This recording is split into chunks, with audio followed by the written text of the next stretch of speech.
this should be good. Oh, Dragon, don't even worry about it. Do not even worry about it. There's my station, chat. Snodgrass Landing. My station is called Snodgrass Landing. Really? Really?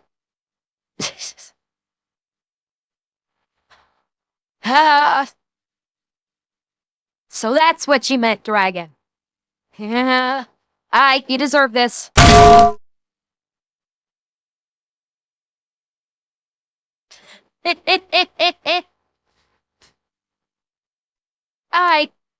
So let's... No. So let's take a look, and this is 101 facts about Star Wars. There's a fair opportunity I may yap a lot about this, but we shall see. So let's go. Jedi, Sith, and everybody in between, welcome to this edition of 101 Facts.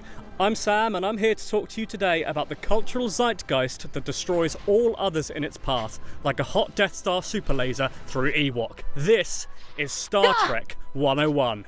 No, wait, sorry, that's not it. This is Star Wars 101.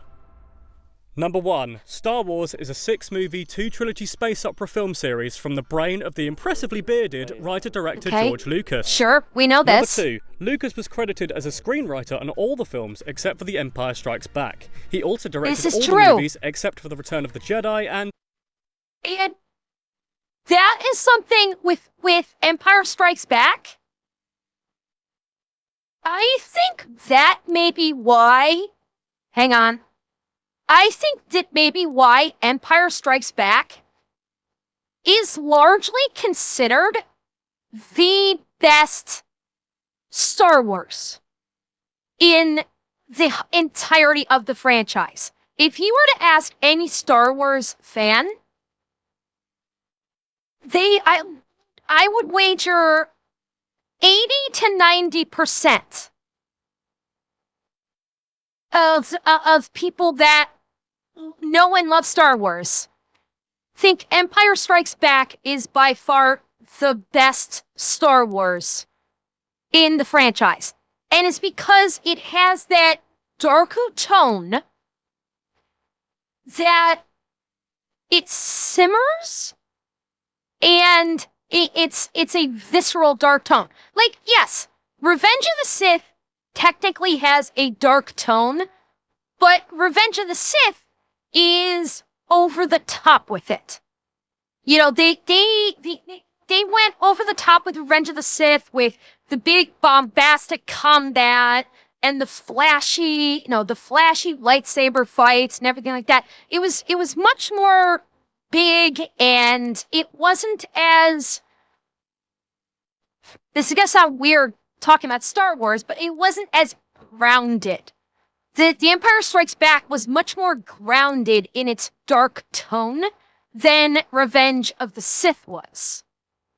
And it felt sinister. You could kind of feel the sinister behind, in the undertones, and that's why most people think Empire Strikes Back is the best, which is ironic because George didn't write it. George wasn't in charge of it. He was only in charge of 4 and 6, and then, of course, all the prequels. Strikes Back. He also directed all the movies except for The Return of the Jedi and, again, The Empire Strikes Back. When asked which of the Star Wars movies is the worst, Lucas answered with, you guessed it, The Empire Strikes Back. He really hates Empire Striking Back, doesn't he?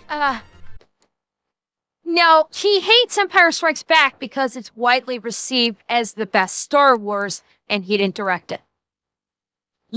George Lucas, unfortunately, is a victim of his own ego. He did episode 4 all by himself, and episode 5 and 6 was directed by someone else, and he was butthurt because people liked The Empire Strikes Back more than they liked A New Hope. And far more than they liked the prequels. So that's his ego, getting butthurt in that from that. Number 3. Star Wars was apparently inspired by Flash Gordon. Not No, that not Flash. That one, the one that Queen sang their song about. Number 4. In 2012, the Star Wars franchise, including box office takings, DVDs and video games, was estimated to be worth close to a huge $30 billion. Number 5. That sounds about right, because they said that was, what, 2012? That actually sounds about right. Because leave us not forget, 2012, they'd come out with you had the EU. When it comes to all the Star Wars stuff, by 2012 there was a crap ton of EU stuff that people still loved. It was, it had not been Disneyfied as of yet, and so Star Wars is just on an upward climb. It only went into a downward spiral once Disney got its hand on it. 5. Also in 2012, the Walt Disney Company seemingly caught a bargain and bought Lucasfilm for just $4.05 billion. What a deal. Number 6. Yes, Lone Wolf, I agree. That's what everyone thought, is that Disney should have just used the EU as their blueprint for their sequels. But no, Disney said, we've got to do our own thing. And Kathleen Kennedy's been put in charge, and she's the Force's female, and fuck me running. They basically just took all the EU and said, it's legacy, i.e., go fuck yourselves, Star Wars fans. Iger screwed Lucas? Oh, yeah, I don't doubt. Well, Falcon, Lucas probably... I don't think Iger screwed Lucas. I think Lucas made a bad deal. And just like with the directing thing, he got butthurt because he realized how much he could have actually got for it, and he settled on much less. So the darkness of the Empire Strikes Back can make even anyone have cold sweats. Cheer This 100. is true. This is true. Well, Dragon, I wouldn't even say the Force is an allegory for God. The Force is an allegory for magic, not God. It's not ascribed. The Force is not ascribed to a higher being. The Force is ascribed to basically being the metaphysical energy that permeates throughout the galaxy. And Jedi are able to tap into this metaphysical energy and use it in the Force. So it's never, I never got the impression that was how their allegory for it. It would be more akin to, it was space magic. Basically, yeah, and Kaibo, correct. It's kind of sort of taking from the Wiccan ideology of how nature and everything, because Yoda actually says the Force is all around us, it surrounds us and binds us, and so that's why I say that the Force is basically space magic, essentially. In a move that confused the entire planet, the first film of the Star Wars series is Episode 4, A New Hope. Because, you know, who needs maths? Number 7. To be fair... Okay, he's obviously doing some very basic stuff. It was originally entitled just Star Wars, and later entitled Episode 4, A New Hope, in a 1981 theatrical re-release. Still, pity the people who had missed the memo and saw Episode 5 appear a few years later, while quaking in fear that they'd slipped into a coma somehow and missed the other 4. Number 8. Adjusting for all that economic inflation stuff that's happened over the years, this is the third highest grossing movie of all time, behind Gone with the Wind and Avatar. Number 9. Wait. Even better than Godfather? That honestly surprises me. That Star Wars is the third grossing and beat out Godfather. That's actually honestly pretty surprising of me. Or surprising to me. Ah! Star Wars was also the first ever science fiction film to be nominated for the Best Picture Academy Award, which is fitting, because C-3PO kind of looks like one of those statues, don't you think? Number 10. A New Hope was what inspired a young James Cameron to quit his job as a truck driver and join the film industry in 1977. Number 11. Wait, do I remember hearing about that? What was it? Was James? No, wait, I'm thinking of something else. Never mind. I'm trying to think. Like, I don't think James Cameron actually worked on one of the Star Wars, and that kind of got him going. But I guess it's. I didn't realize that the success, like Star Wars, actually inspired him to try and delve into it. Yeah. A New Hope was the live-action movie debut of a young actor called Mark Hamill. Number Did you 12. hear? Hamill was told about the Star Wars auditions by none other than Freddy Krueger himself, Robert Englund, who very kindly did not viciously murder him in his sleep, but encouraged him to try out for the role. Number 13. Hamill plays Luke Skywalker, the main protagonist of the original Star Wars trilogy. Originally, the character had the name Anakin Starkiller, which is not only needlessly aggressive, but also doesn't make sense. Wait. You can't Wait. Hold up. I knew that the original name for Luke's character, the last name was Starkiller, because that's where they basically went with Galen Merrick, as they did Starkiller with Galen Merrick. But I don't think that I thought that his name was always Luke from the very beginning. I didn't think that they were originally going to call him Anakin. They were going to call him Luke, but they changed it from Starkiller to Skywalker, I think because Starkiller sounded too, I don't know, like violent or something, and they wanted him to be more hopeful. Oh yeah, Yardai. I mean, like Starkiller is like the Force Unleashed is canon. That is the first Force Unleashed game is canon to the entire franchise. Did it have Anakin? I don't remember that. I thought it was Luke, and then they changed the Starkiller to Skywalker. I didn't think it was Anakin, but maybe I'm wrong. Really kill stars on your own, but then I guess you can't walk on the sky either. I don't like sand. It's coarse and rough and irritating, and it gets everywhere.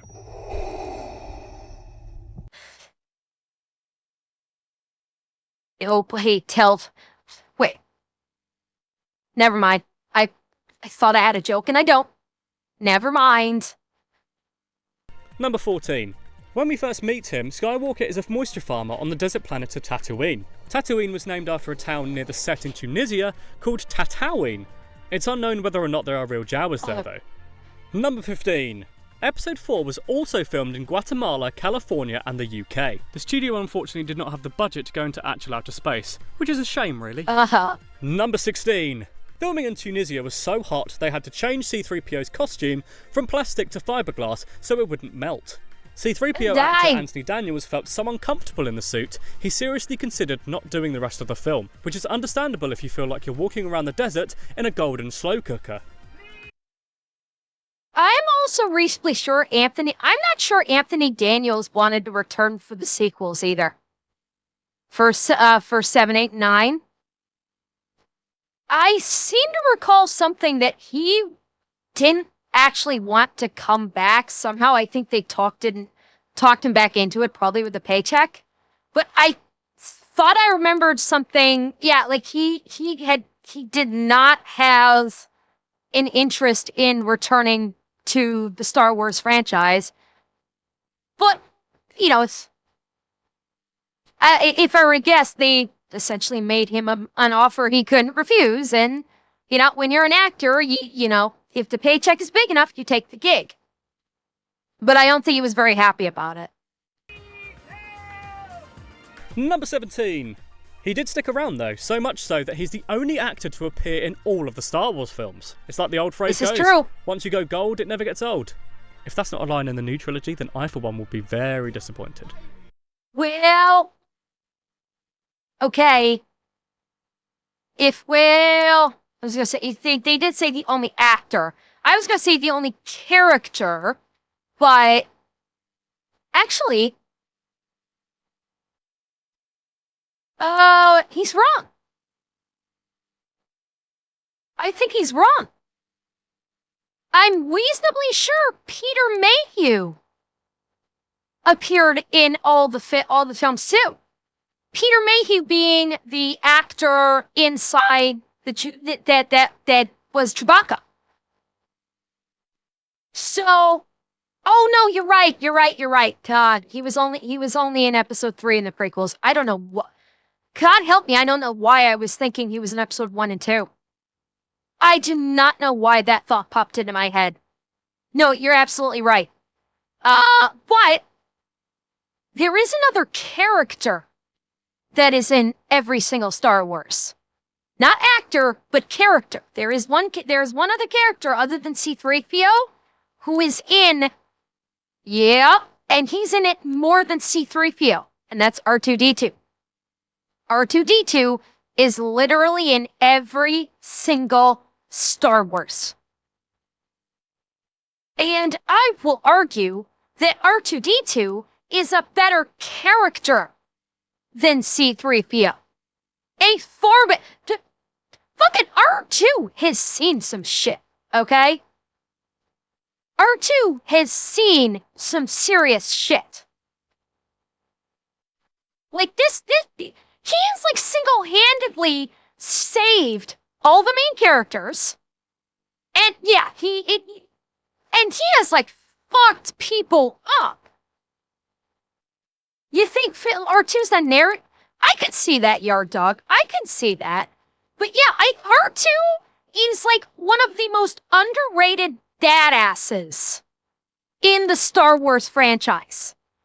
He is an absolute badass and does not get anywhere the credit he deserves. Number 18. Another thing that appears in every Star Wars film is the phrase, "I have a bad feeling about this." Okay, hang on. Before that, I said this during, Tiger, I said the same thing about R2 with memory wipe. That's one thing. So we did our... Star Wars is told from R2's perspective. Cheer 100. Possibly, Lurik. When did I turn that off? And Red Spear, thank you for the follow. Okay, first and foremost, when we did a whole watch party yesterday in the Discord of episodes 1 through 6, and that's one thing that I brought up when we got into like episode 4, 5, and 6. Yeah, no, I thought I had. It's like apparently I maybe double clicked on it and turned it back on again. In episodes 4, 5, and 6, we were like text yelling during the watch party, like, how is R2 not like screaming, "Hey, I know you! Hey, do you know Yoda? Hey, Chewie, we know you, we know about you." Like, he's never mentioned as being memory wiped, so he should be knowing about all of this that's happening and never says a fucking thing. So yeah, we said that in the watch party. It's like, when R2 when Luke lands on Dagobah, like, why doesn't, when Yoda show up, why doesn't R2 go, "Yoda, my man, where the fuck you been? You want to tell him what's up or what's going on here?" Like, that was like, for fuck's sake, R2, why didn't you tell them all this? Why didn't you tell Luke, "Hey, that's your daddy. Vader is your daddy, Luke"? I mean, it's not about being a narc. The last time he can't stay with the ship, he never came back? Yeah, I've heard about that, you're a dog. I did hear about that. That's why he never stays with the ship. Anyway, so that's the whole R2 thing. Another thing, and this is wildly off topic. This animal right here from episode 2, this guy right here from episode 2, is I thought that this thing looks, the creature design makes me wonder if the people at Lucasfilm at the time they made episode 2 might have been reading some rather naughty books, because I swear to God, based on the description that is outlined in these books, this looks like a sleen from the John Norman Gore books. Yeah, so for those of you that don't know, the John Norman Gore books is it is a book series about a counter Earth. Basically, it postulates the idea, it's sci-fi slash, sword and sandal fantasy, of there's a second Earth in direct opposition to our Earth on the other side of the sun, following the same orbital path as us. So basically just think of where our planet is right now. On the opposite side of the sun, in our same orbit, is another Earth world called Guian. And it is like a G-O-R. There's no E on the end of it. And it's like a sword and sandal type world that is something. Think of it as like Conan slash BDSM. There is a big thing regarding pleasure slaves in the Gore books. Oh yeah, lots of naughty, sexy time. Granted, most of them can be quite boring because the author, John Norman, gets excessively fucking wordy. Fun fact, the sub-theme of the Gore books is Ember's favorite activity of collars and submission. Yes, Victor, it is. Although I will say the majority of the books they are a tough read because John Norman is a wordy motherfucker. He will go on for 4 pages explaining about ants and how they how they differ and are identified. But some of the books, particularly the ones that are taken from a slave girl's point of view, can be quite interesting. There is a creature in the world of Gore called a sleen, S-L-E-E-N, and it is used as a hunting animal. And the descriptor is a wide, angular head, stout, muscular, like with a fur, with there's some differences, but it's got fur. And I always thought that this, based on the description in the Gore books, that this kind of felt apt to the description of a sling. So, wildly off topic, but I just kind of wanted to point that out. Another thing that appears in every Star Wars film is the phrase, "I have a bad feeling about this." I've got a bad feeling about this. I have a bad feeling about this.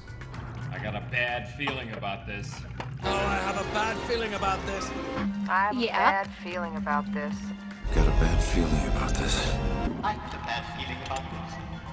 Hang on, one of those was wrong. Number 19. Yeah. C-3PO It is a not running the only theme. droid with a man inside him. Stop laughing, you're better than that. Everybody's favourite bleeping dustbin R2-D2 is inhabited by English actor and stand-up comedian Kenny Baker. Number 20.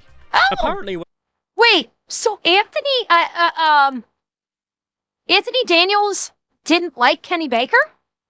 Like he had an issue with English actor and stand-up comedian Kenny Baker. No, that's what I'm asking. They hated each other? Huh.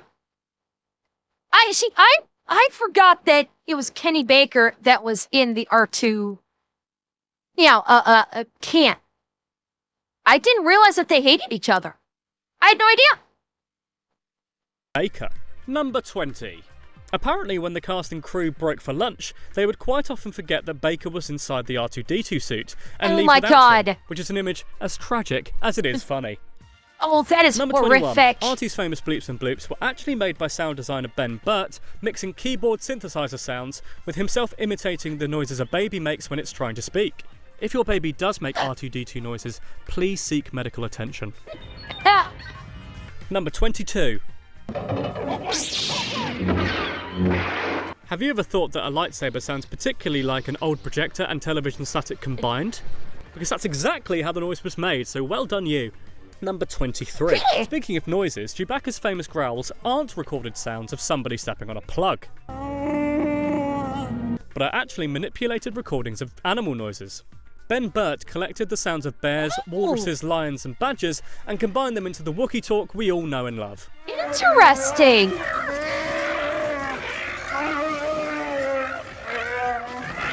Oh, that's Number cool. 24. Chewbacca's role as the non-English speaking co-pilot was inspired by Lucas's dog sitting up in the front seat of his car. In fact, Chewbacca's name is derived from the Russian word for dog, Sobaka. Whether or not Lucas's dog is 8 foot tall like Chewbacca is unknown, but kind of unlikely. Number 20. Well, and just like him, Wookiee don't care. Just like the honey badger, Wookiee don't care. You kinda can, yeah. 25. Chewbacca is one of the only fictional characters to ever receive a Lifetime Achievement Award at the MTV Movie Awards, which probably says a lot more about MTV than it does Chewbacca. Number 26. Chewbacca is played by English actor Peter Mayhew, who is over 7 feet tall. He says apparently all it took for him to get the role was for him to simply stand up. Pfft, show off. And alas, we lost Peter Mayhew not too long ago. What was it? Was it 2 or 3 years ago? I think we lost Peter Mayhew. I think, if I'm remembering correctly. It was fairly recent. Like, we've unfortunately lost too many Star Wars legends in recent years. We lost Peter Mayhew, we lost Carrie Fisher, we lost James Earl Jones. We've lost so many fucking legends. Number 27. Before he played Chewie, Mayhew was an orderly at a hospital in Yorkshire. Number 28. Mark Hamill claims that studio executives were originally unhappy that Chewbacca was running around without clothes on and tried to give him shorts.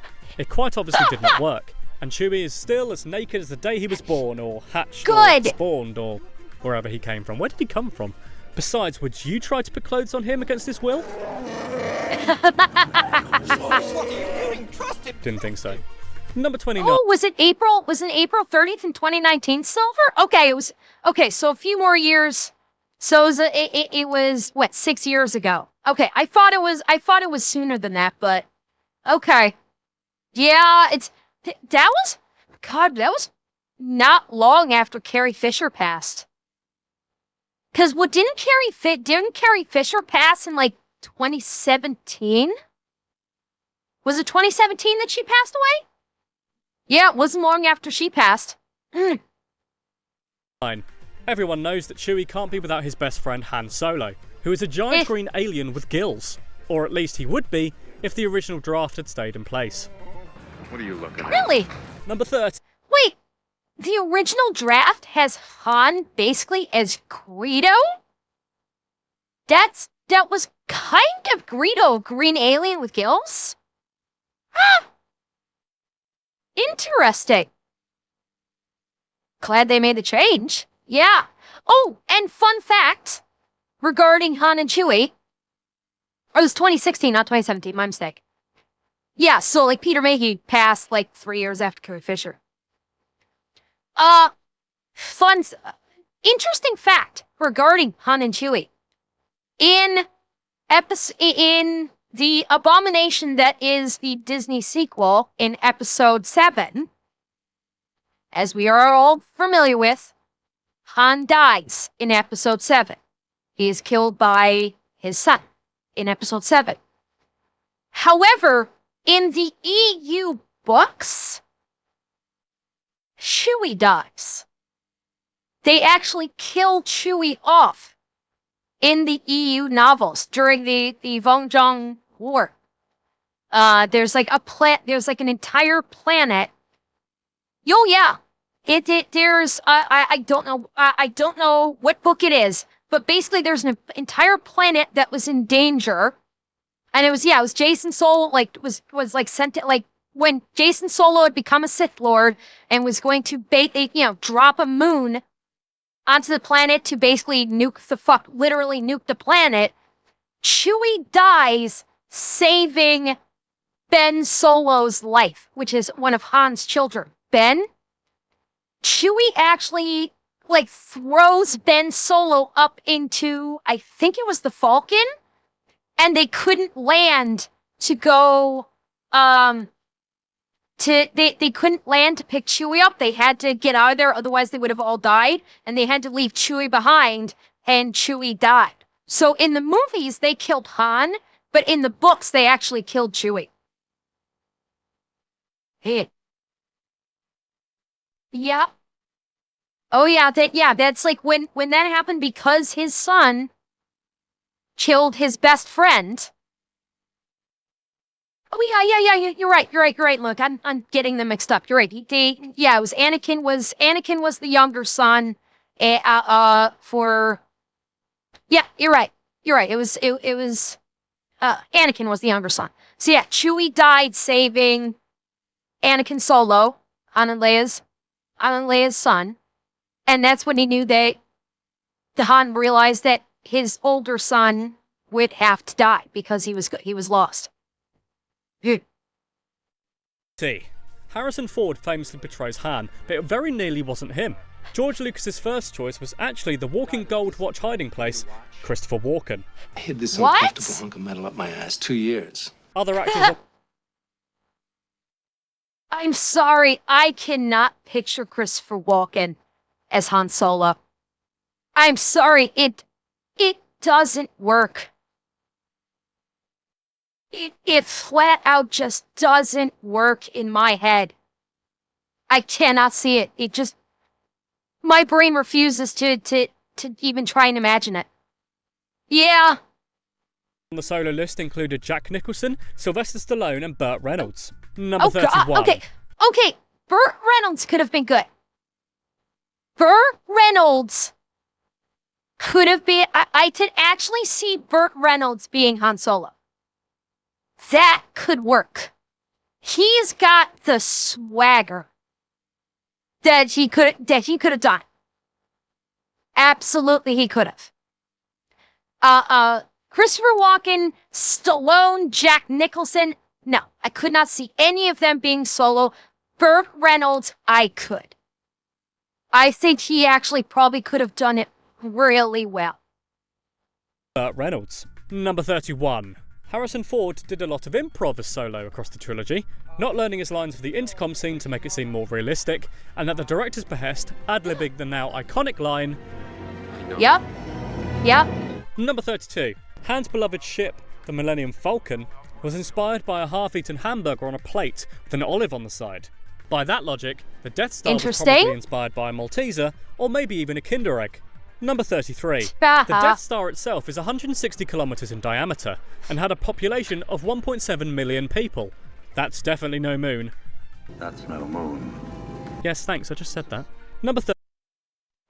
Also, if any of you guys have ever seen Clerks, there's a very interesting discussion in the movie Clerks about the Death Star, where they talk about all of the innocent construction workers that also died on the Death Star, because it wasn't the Empire building it. The Empire was a militaristic unit. They were all about soldiers and combat units. So they had to they must have had to subcontract out to civilian contractors to build the Death Star. So when they blew up the Death Star, and I think they were referencing episode 6 on this one, that a whole bunch of innocent civilian contractors got blown up with it. It's like I'm cutting it down to the very bones of what the argument was, but it was an interesting discussion in the Clerks movie about how it wasn't just like the soldiers, but there was a whole shitload of just innocent civilian construction people that also died. 34. It's not exaggerating to say that one of the biggest debates in the history of mankind is whether or not Han Solo shot Greedo first. Fuck, here we go. Originally, Greedo did not shoot at all, but George Lucas then changed this in the 1997 special edition so a small laser blast appeared from Greedo's gun, because he felt without... Yeah, and... gone. Because I've seen the original one. Because in the original one, hang on, that is not in it. This is CGI. Even Han is CGI. Look at the dead look on his face. Look at the fake, no expression look on his face. when he does this. Yeah, in the original, Han not only shot first, Han shot only. He was the only one to shoot in the original. You basically just see, you don't even see this wide shot. This wide shot did not exist in the original. In the original, when he just goes, yeah, I'll bet you had, it was kind of the close-up shot of Han, and then you basically just kind of see a flash, and then Greedo slumps over dead. So yeah, it's Han not only shot first, Han was the only one to fire. He basically first striked Greedo. Exactly. Which, honestly, makes fucking sense. Greedo was gonna be blowing him away. It makes perfect sense that he wouldn't wait for Greedo to shoot first and he would just take him out. There are things that George Lucas added in the special editions that I don't like. This was one of them. And then the changeover for the, getting rid of Nub Nub at the end of episode 6 and changing it to that other song while showing the celebrations throughout the galaxy. I hated that. Like, they completely neutered the Ewok celebration at the end. Like, when we watched episode 6 yesterday, it was that ending, and I actually said, okay, and I actually told Rygat, because Rygat was presenting the movies. When it was all done, I said, Rygat, give me the fucking stream. And I pulled up the original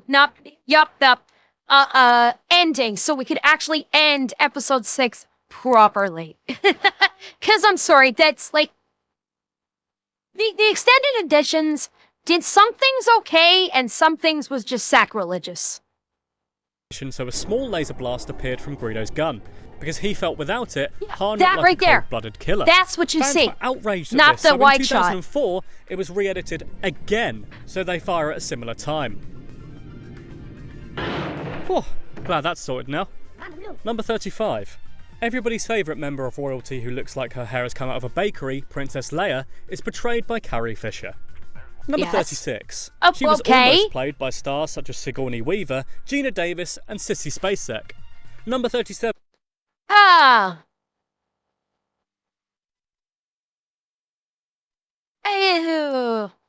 can't see any of those working. I cannot see any of those actors working. Sigourney Weaver is just, none of them. Sissy Spacek maybe could have worked, perhaps, but they wouldn't have had the princess feel. And thank you, Lycan. Yeah, it's like, I mean, this is going beyond like, okay, this, Star Wars has been around for 50 years, and, we for almost 50 years. It's coming up on 50-year anniversary. No one can picture anyone but Carrie Fisher, legitimately, but I'm sorry, it's like some of those actors, like Gina Davis, Sigourney Weaver, Sissy Spacek, I honestly can't even see a Sigourney Weaver shadows. Sigourney Weaver she's tough, but she doesn't, when I look at Sigourney Weaver, even in her youth, I don't see princess. I don't see princess, that regal femininity from Sigourney Weaver. I don't really see it for Gina Davis either. Sissy Spacek maybe could have done it. Sissy Spacek might have been able to do it. But Carrie Fisher really just nailed that, regal royal femininity while also being a badass. She was able to nail that. Fisher's breasts were taped down with gaffer tape as the flowing white costume she wore would unfortunately make her bra look very visible. It seems Space doesn't have lingerie, but it does have tape. Wait. Fucking wait. That's wrong. That is wrong. Hang on, I'm gonna play this again. He got this wrong. Right here. Make her bra look very visible. It seems Space doesn't have lingerie, but it does have tape. Carrie Fisher did not wear a bra. Carrie Fisher did not wear underwear. It is very well known that George Lucas convinced Carrie Fisher not to wear any underwear underneath her costume by claiming there are no bras and there are no panties in space. So it's not because her bra would have shown through, it's because she would have been slopping all over the place, particularly when they were running. So it was not so that is incorrect what he said. It's not because her bra would have shown through, because George Lucas convinced her not to wear a bra in the first place. And his rationale to Carrie Fisher was they don't wear bras in space. So, yeah, that statement is incorrect. Interesting to know. Hope you're taking notes there, NASA. Number 38. In the scene in which Luke and Leia swing towards safety, Carrie Fisher and Mark Hamill actually did their own stunts. It's unknown whether or not Harrison Ford did his own stunts, but it's probably best he didn't, because, you know. He was the solo occupant of this small plane. The crash occurred around 2:30 p.m. Number 39. Despite the fact it's a major plot point, Leia and Obi-Wan Kenobi never actually meet one another in A New Hope. She does see him from a distance, however, if that counts, I've met Jennifer Lawrence in her own house. Number 40.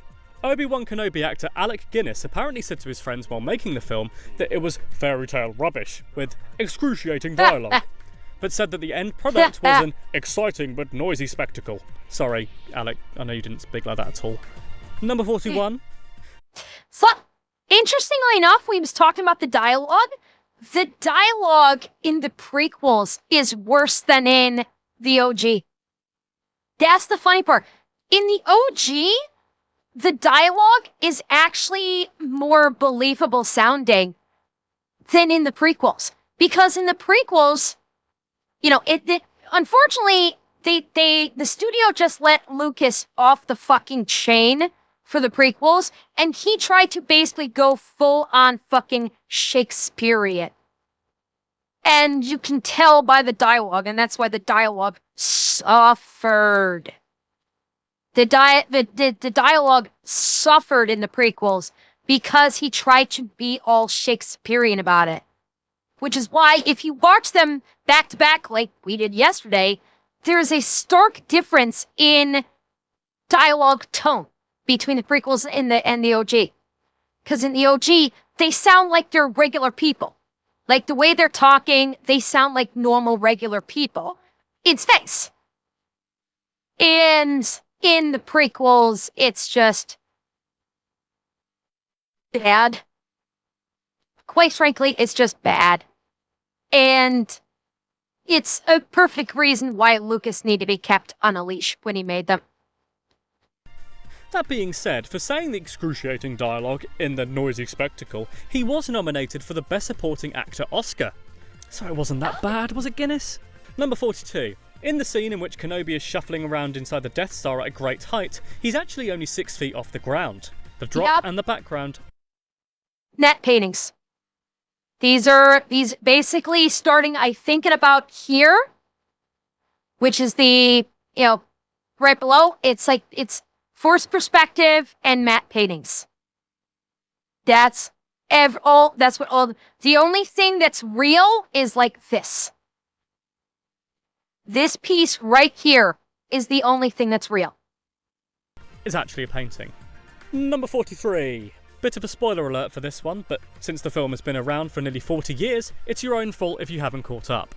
Famously in A New Hope, Kenobi appears to die at the hand of Darth Vader. Well, either that or he pulls off a fabulous escape Houdini would be jealous of. Alec Guinness claims that Kenobi's death was his idea as he didn't want to be in any sequels. But George Lucas says that he was angry when he discovered that Kenobi was going to die, so nobody knows the real story. Number 40.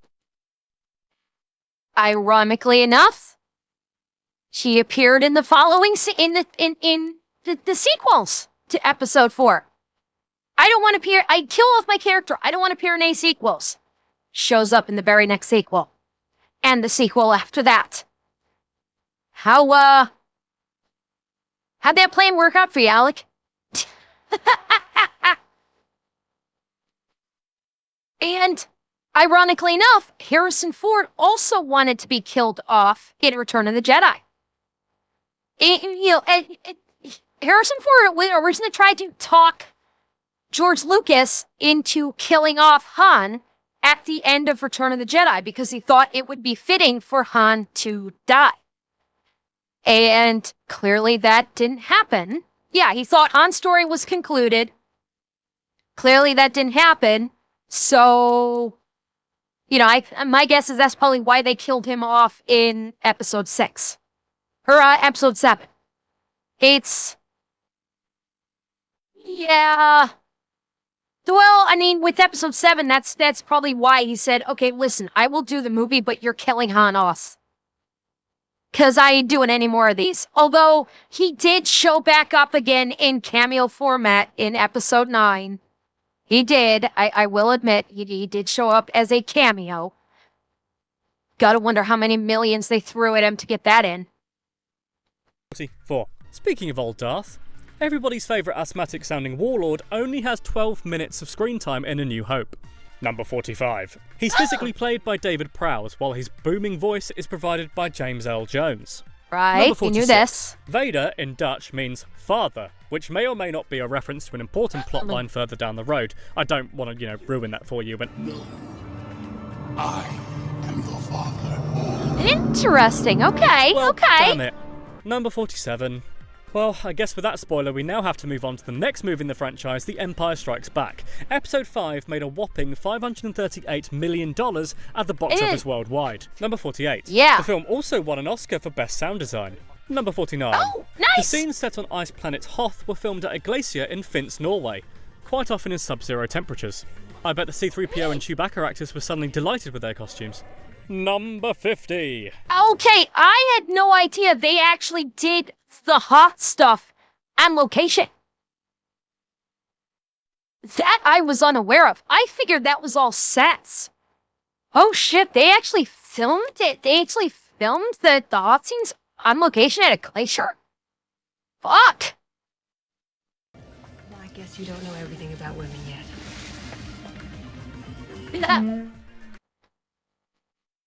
Hey, chat. Incest is the best. Put your sister to the test.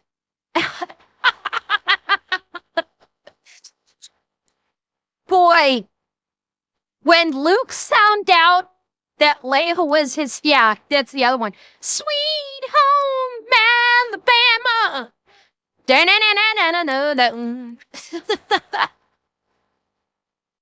Boy, they really kind of glossed over that when he discovered that Leia was his sister. It wasn't like, Leia's my sister, and not immediately followed by, okay, I'm gonna say that without the bulk.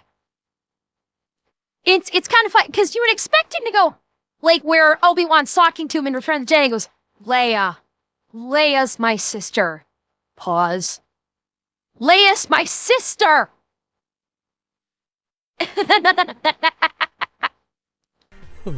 That's weird. Number 51. Han Solo gets his paws on a lightsaber in the opening act of the film, becoming the only non-Jedi character to do so in the original trilogy. Number 52. True. The Empire Strikes Back is also where the series introduces over-microwaved P lookalike and Jedi Master Yoda, whose name in the original script was Buffy. We can see what... Wait! This is goddamn Master Yoda. You put some fucking respect on his name, god damn it. This is fucking Yoda.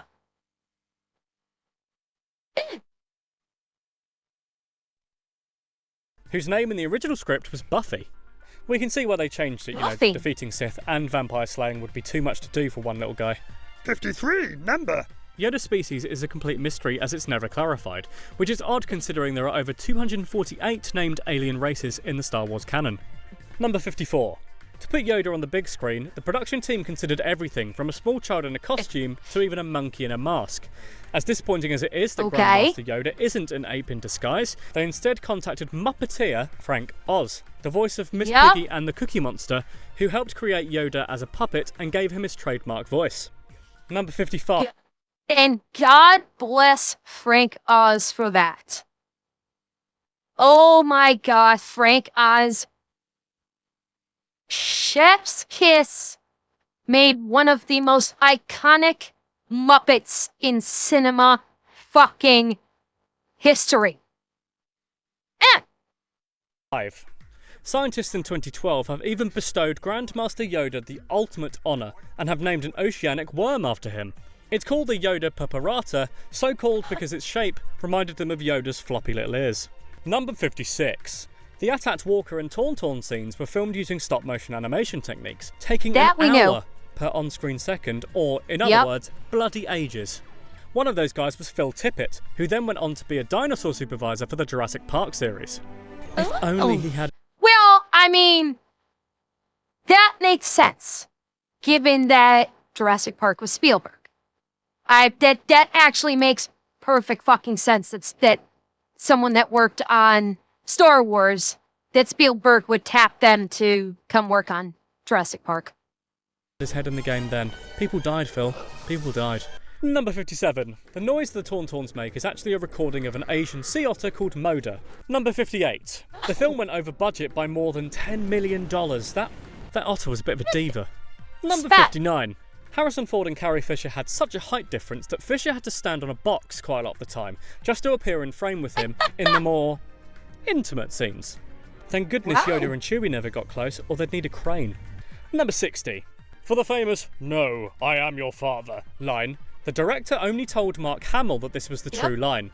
At the time of recording the scene, the fake line, "Obi-Wan killed your father," was given instead. Number 61. Every time Luke... Yep, I talked about that. Although I thought Mark Hamill didn't know either. I thought none of them knew that. But maybe he did. Maybe Mark Hamill was told about that. But yeah, that's the day of shooting he knew about it. Yeah, but everybody on set, they only knew the line to be Obi-Wan killed your father, not I am your father. Probably my guess is to keep that secret under wraps until it actually released in theaters. Yeah. Dead. Number 61. Every time Luke appears upside down in this film, he uses the Force. That rush of midichlorians to the head must do the trick. More on those later. Interesting. Number 62. 30 deaths appear on screen in episode 5, which sounds like a lot, but actually it's the lowest of the entire saga. Number 63. With a 95% approval rating on Rotten Tomatoes, The Empire Strikes Back is the critically highest rated of all the Star Wars movies. Yeah. Number 64. In 1983, episode 6, entitled Return of the Jedi, was released. Number 65. Which was actually originally supposed to be called Revenge of the Jedi. That was the original title for episode 6. It's supposed to be Revenge of the Jedi, but because the word revenge sounded too dark and murderous, they changed it to Return of the Jedi to make it sound more hopeful. They wanted the title of the movie to sound more hopeful, and they didn't want it to sound like... Basically, they didn't want... Granted, this wouldn't come around for decades after. They basically didn't want it to seem like John Wick was coming back after the Empire. Okay? This was not a John Wick movie. This was, the return of a Jedi, bringing hope with him. It was not, I think I'm back. However, they did use it for episode 3 with Revenge of the Sith. So they did take that revenge part and they used it for episode 3 instead. Twin Peaks director David Lynch was approached to direct Return of the Jedi, but he declined, saying he didn't like science fiction. Ironically, a year later, he would go on to direct Dune, a sci-fi movie now infamous for being such a huge box office bomb. Oh yeah. Number 66. Steven Spielberg and, weirdly, body horror lover David Cronenberg were both also asked to direct. Both declined and the directing job went to Richard Marquand instead. Thank God. Lord alone knows what Cronenberg would have done with those poor Ewoks if he got his hands on them. Number 67. The film was codenamed Blue Harvest to avoid locations overcharging, which happened several times in the production of The Empire Strikes Back. I didn't know this. So that's why Seth MacFarlane called it that. I didn't realize Blue Harvest was the code name for the production. I always wondered, like, why the fuck did Seth MacFarlane title his Family Guy Star Wars parody Blue Harvest? That never made any sense to me. Now it makes sense. Now it makes perfect fucking sense. Yeah, and Torchwood was the code name for Doctor Who, which they turned into a series all on its own. Exactly. Number 68. In the scene when C-3PO is being attacked by Jabba the Hutt's pet thing, Salacious Crumb, Anthony Daniels' cries are real as he's actually having a panic attack. What a method actor. Number 69. Carrie Fisher seemed to channel fanboys and perverts everywhere when she complained her costume in the previous 2 movies did not show off that she was a woman enough. Basically, it covered her bod up too much. Really? Like, Empire Strikes Back, I honestly could understand that criticism. They kind of put Carrie Fisher in some bulky, and, like, this one is... It seems it's very neutral, this costume. Seems very neutral, and this one is very bulky. However, I'd argue that her costume in A New Hope was intensely feminine. I thought that her dress in A New Hope was very feminine. I loved it. I much preferred her dress in A New Hope to Empire Strikes Back. So, yeah. Did not show off that she was a woman enough. Basically, it covered her bod up too much. Okay, Andrea, they may have taped down her boobs, but they were still quite prominent. We know this from yesterday. Even if they taped down her boobs, she was still quite boobalicious in A New Hope, I must say. This led to the now infamous Jabba slave girl bikini she found herself in. Yes! The bikini was made of metal, so there had to be repeated reshoots due to wardrobe malfunctions that they had to nip in the bud, if you excuse the pun. Number 70. And thus was born every sci-fi geek's wet dream that is still the number 1 hottest outfit in sci-fi history. Without a doubt, hands down, the Leia Slave Girl outfit is the hottest look, the sexiest costume in sci-fi history. Without a doubt. And who knows, chat? Maybe, that might be an outfit for my model in the future. If you're lucky, I may commission a slave Leia costume for my model in the future. Intergalactic slug hustler and Donald Trump lookalike Jabba the Hutt is one of the most expensive puppets Shots ever made, fired. costing a staggering $500,000. He also took at least 3 people to physically operate, including one lucky chap dedicated to his tail. I thought it was more like 5 people. I'm reasonably sure that it took 5 people to operate the Jabba the Hutt, like, puppet.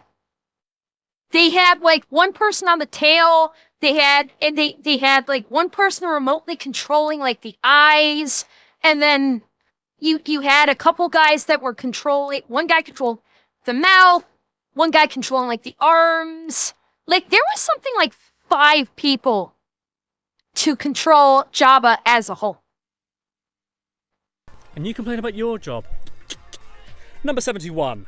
When Darth Vader is unmasked for the world to see, it's actually the face of Sebastian Shaw, a completely different actor to the person that's been playing him in the films up till that point. Oh, he looks tired, doesn't he? Have a cup of tea, mate, it'll perk you Oh, no, wait, he's dead.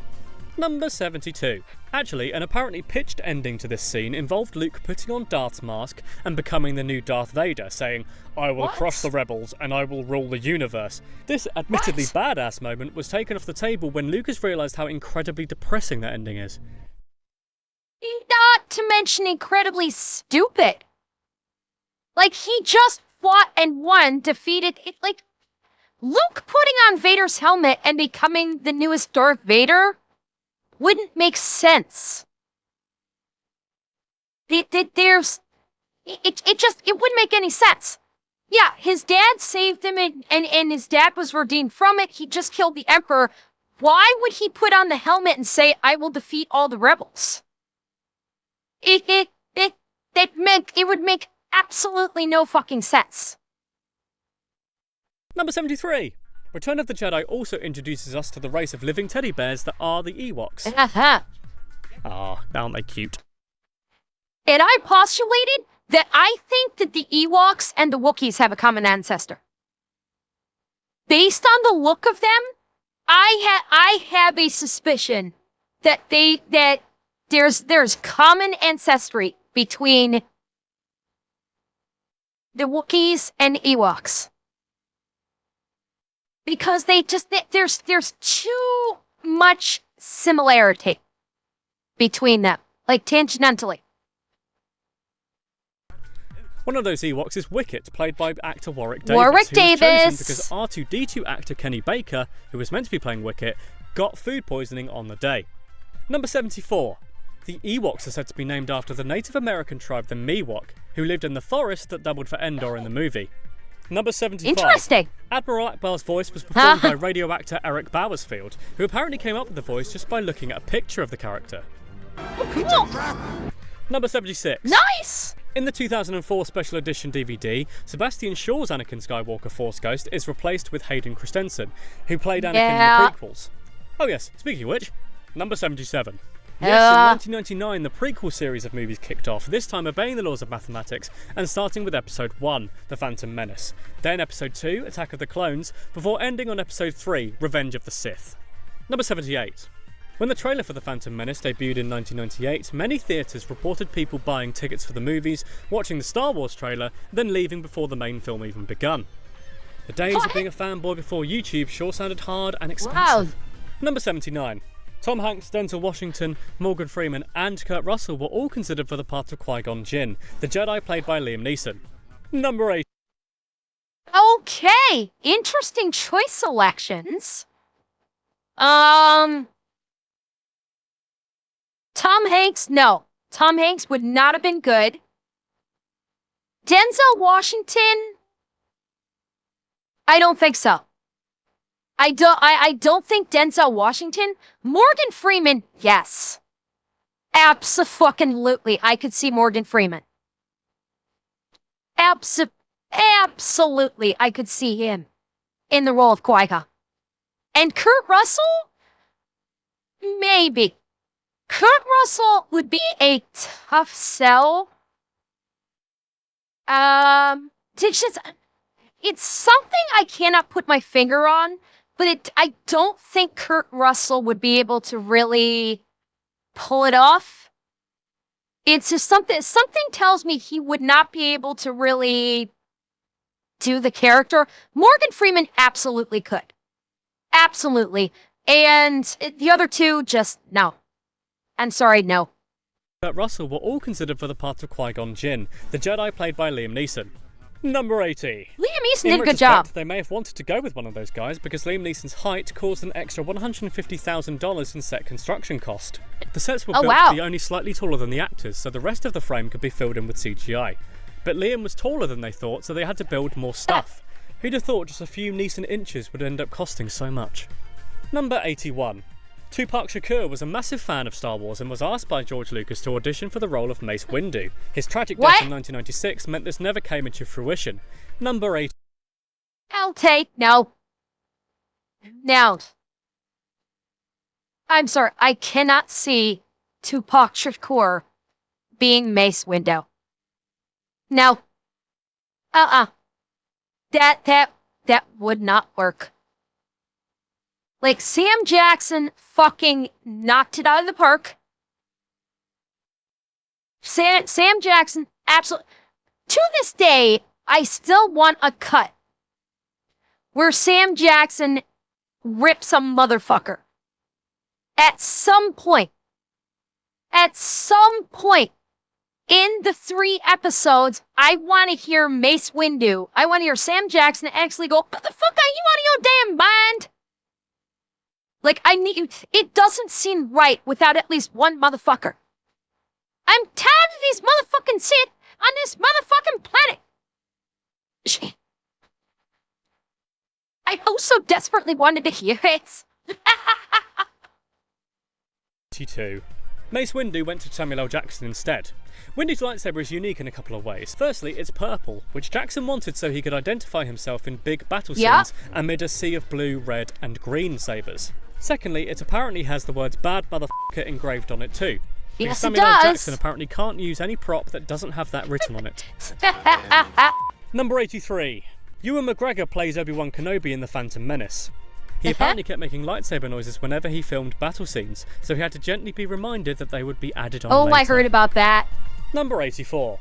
McGregor's brother Colin is an RAF pilot who apparently works under the code name Obi-2. Do you see what they did there? 1 and 2, Obi-1 and 2. Clever. Hayden Christensen might have. Number 85. The Phantom Menace also introduced the world to one of the most beloved characters in the history of film. Jar Jar. Jar Jar Binks. He's played by Ahmed Best, who performance captures and voices him. This and poor in one guy. of the greatest film mysteries of all time, was shamefully not nominated for any award for his performances. And poor Ahmed Best caught so much shit for Jar Jar after the release of Phantom Menace. I'm the best damn Mace Windu. Anyone want to disagree will answer to my lightsaber. No. TRC, my motherfucking lightsaber. You gotta get the motherfucker in there. But yeah, like, both Ahmed Best and Jake Lloyd got so much flack for their roles in Star Wars. It was so unfair. Ahmed Best thankfully bounced back. He actually had a role in Ahsoka, I believe. When they did a flashback scene in the Ahsoka series, Ahmed Best played a Jedi that gets a couple of, I think, younglings. Was it Mandalorian? I thought it was. Yeah, maybe it was Mandalorian. Yeah, he gets Grogu, and I can't remember if he was able to get one or two more children out. But yeah, Ahmed Best is a Jedi that basically rescues Grogu and basically gets him smuggled out of Coruscant.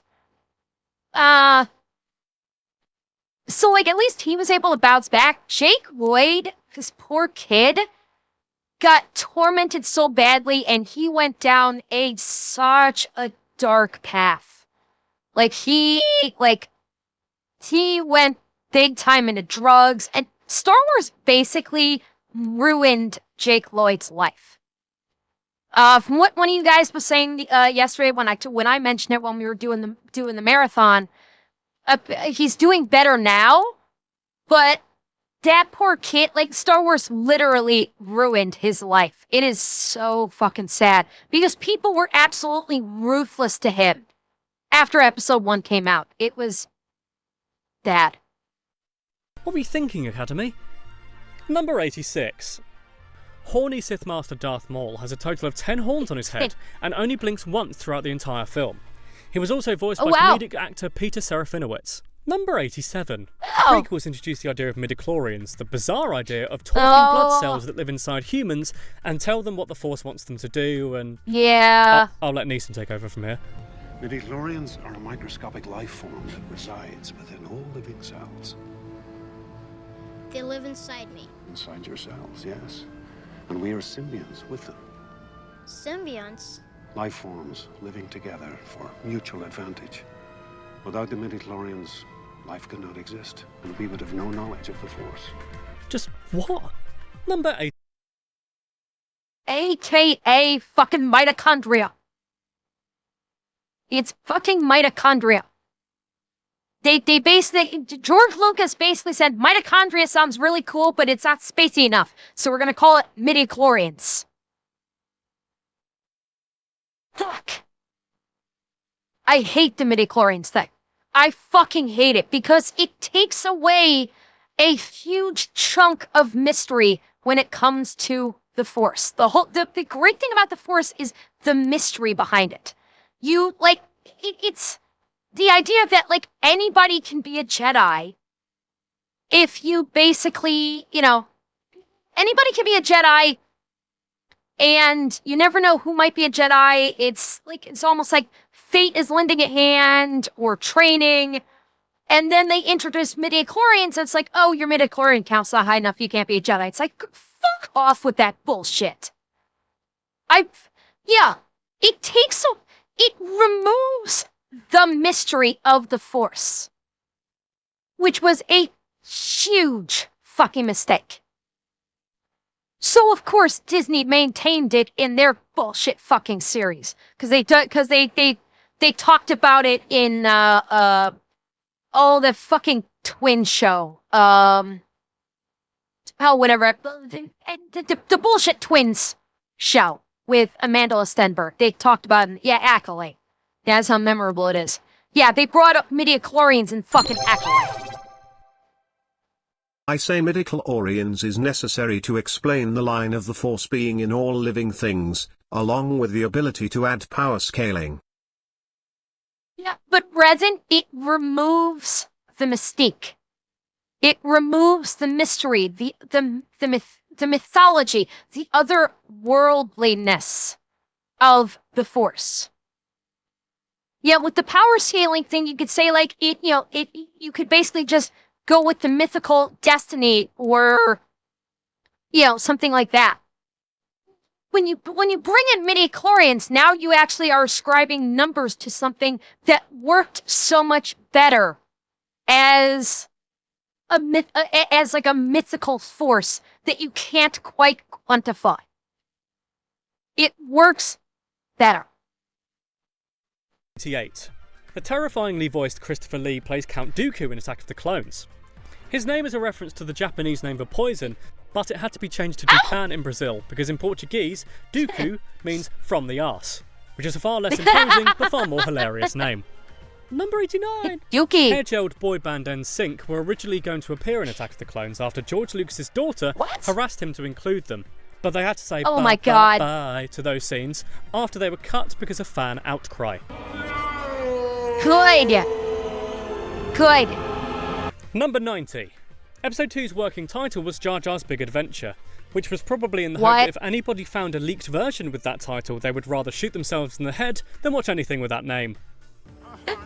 Oh, gas kind of based. With a budget of $120 million, Attack of the Clones is the most expensive Star Wars film ever made. So far. Really? Number 92. For episode 3, Hayden Christensen gained 24 pounds by eating 6 meals a day. So if you're thinking of being a Sith Lord, then pack on those pounds and get on that ice cream. Number 93. Every single clone trooper in episode 3 is CGI, none of them were physically made. Number 94. What? Originally in episode 3, a young Han Solo was meant to appear and be seen living with Wookiees like a furry Brady Bunch, but later this was cut. Number 95. The original cut of episode 3 was a bum-numbing 4 hours long, which is enough to turn anyone to the dark side. Number 96. Fucking hell! The Star Wars franchise in total has made $12 billion in toy sale revenue. At least 10 of those millions must have come from Jar Jar masks. And that number has gone precipitously down. Because now, Star Wars merch just sits on the shelves. All that merch just sits on the shelves and doesn't sell because no one fucking cares anymore.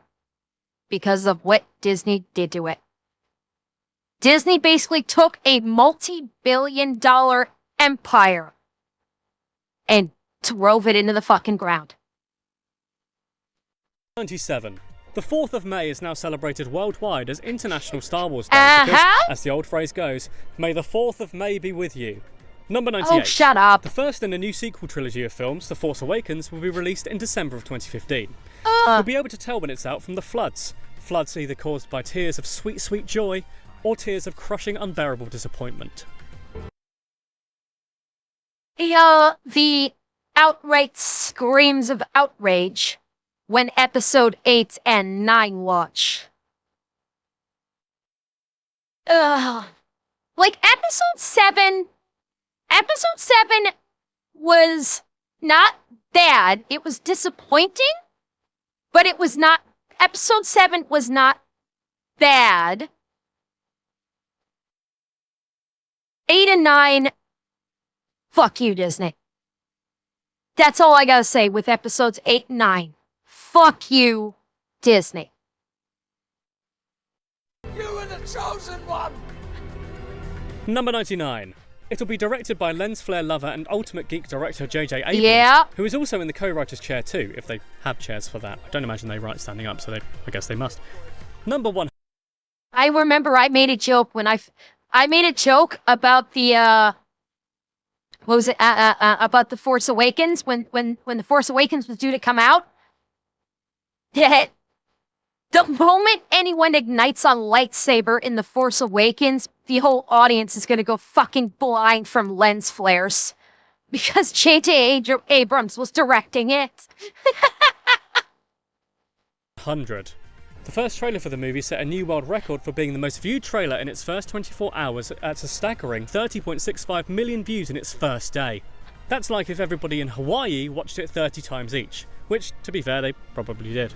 Number 101. There are 5 more Star Wars movies planned across the next 5 years, so if you don't love Star Wars now, you're going to have to learn to. Chewie, we're home.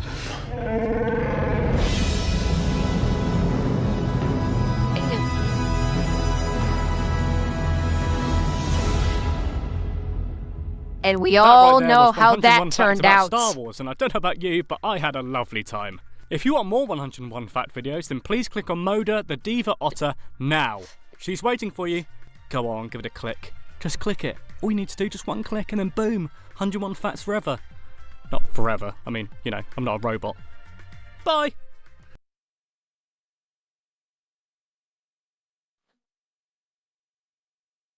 And Mike, you can say that it was the change of directors, sure.